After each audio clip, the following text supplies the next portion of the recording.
what would be most useful for you in our conversation today? So I was thinking, to be honest, I think the most useful thing would be just kind of figuring out what direction I should be going in as far as the LSAT goes. Sure. Well, what do you have in mind right now in terms of a study plan?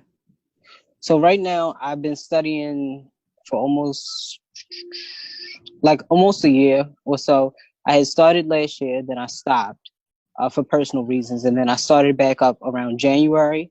I did notice that my studying habits have gotten better since last year. So last year, I think I was kind of more so set on a score versus really trying to understand the material. And this time around, I think my perspective about studying has changed. So I do think I'm learning the material a little bit better, but I don't think that my structure is really there just yet. So I think as of right now, I'm like studying, but I'm not really in it as much as I want to be. Like I kind of want a video. I need like videos or homework or something that kind of like pushes me to go rather than just reading a book every single day.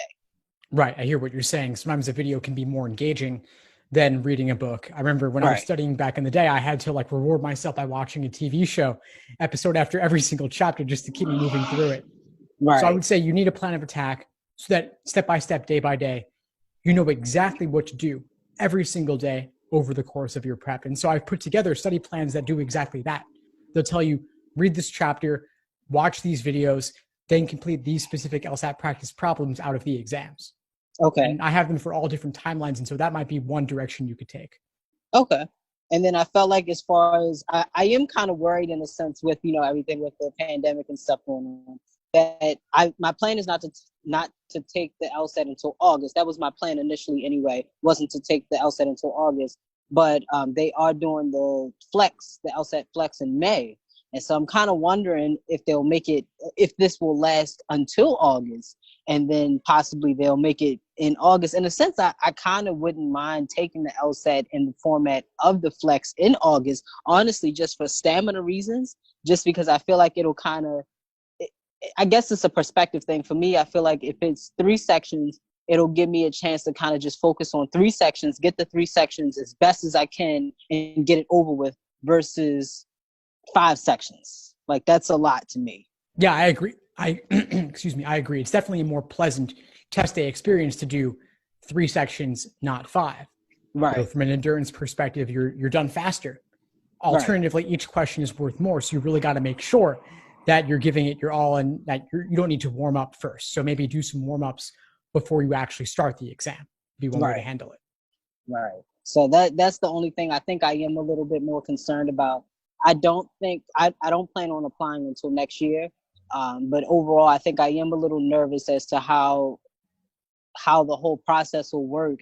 As far as if I think, in a sense, I am worried if the questions will be harder, if they will even offer the August test, or I think that kind of put me in a wrench a little bit too, because I'm like a little all over the place. Like I said, I was studying a little bit, and then I think I'm just a little all over the place. And then with the pandemic, kind of like pushed me a little bit even more all over the place, because I'm like it kind of like ruffled my feathers a little bit.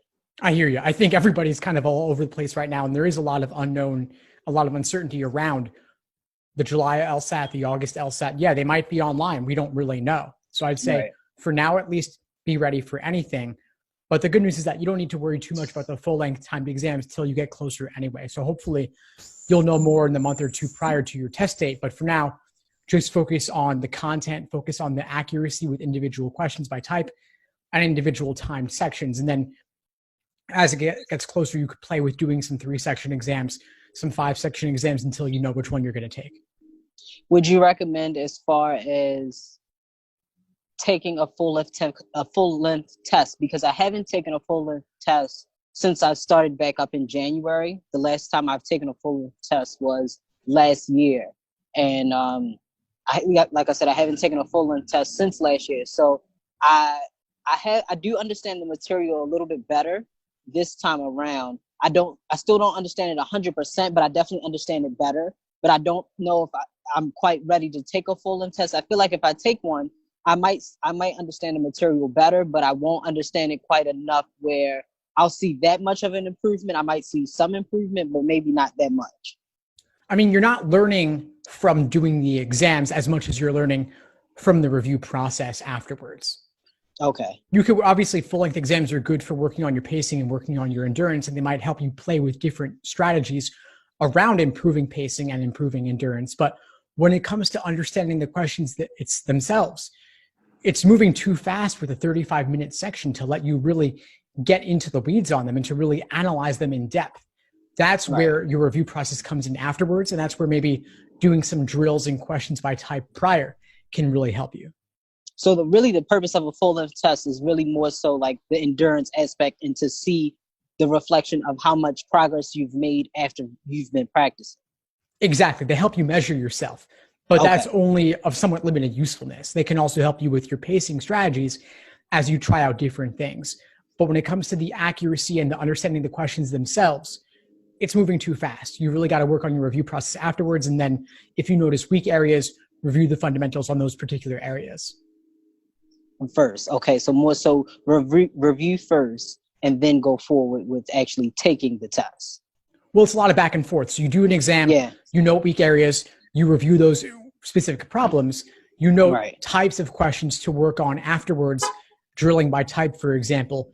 Then you could do another exam and see if you improve, see if you're able to implement what you studied. And so it's back and forth.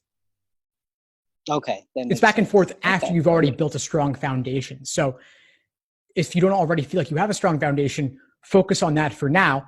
And then as the exam gets closer, you'll mix in the process of doing the exams and reviewing. Okay. That makes sense. Okay.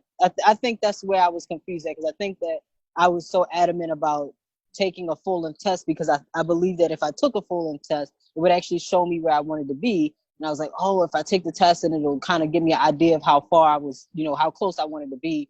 But in reality, if I'm not really understanding it and reviewing it, then I won't get a full reflection of where I want to be anyway. Exactly. Right. That makes sense. Okay. I think that definitely helped out a lot. Awesome, Jace. Great. What other questions do you have for me? Anything else? The videos and the homework. So you said on your website, do you have anything about videos? And I kind of glanced at it. I did because I had heard about you before. I actually saw you on somebody else's LSAT website. You had did an interview, and I said, oh, let me check this out. And I kind of just went through it, and I saw a few things. And I like the podcast part about it because I like to listen to a lot of things. So I was like, oh, let me check it out. But I'm interested in like the videos aspect because, like I said, I need a lot of different things. I can't keep just reading books and stuff like that. Yeah, sure. So I have tons of videos. It's actually my major focus is creating videos and podcasts. And so I have the LSAT Unplugged YouTube channel where I'm putting out tons of free information all the time.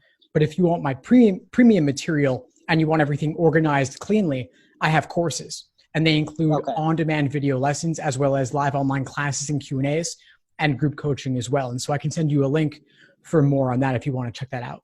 Okay, that would be great. Yeah, awesome. Well, I'm really glad we connected, Jace. Before we sign off, what would you say is the biggest insight you got from our call today?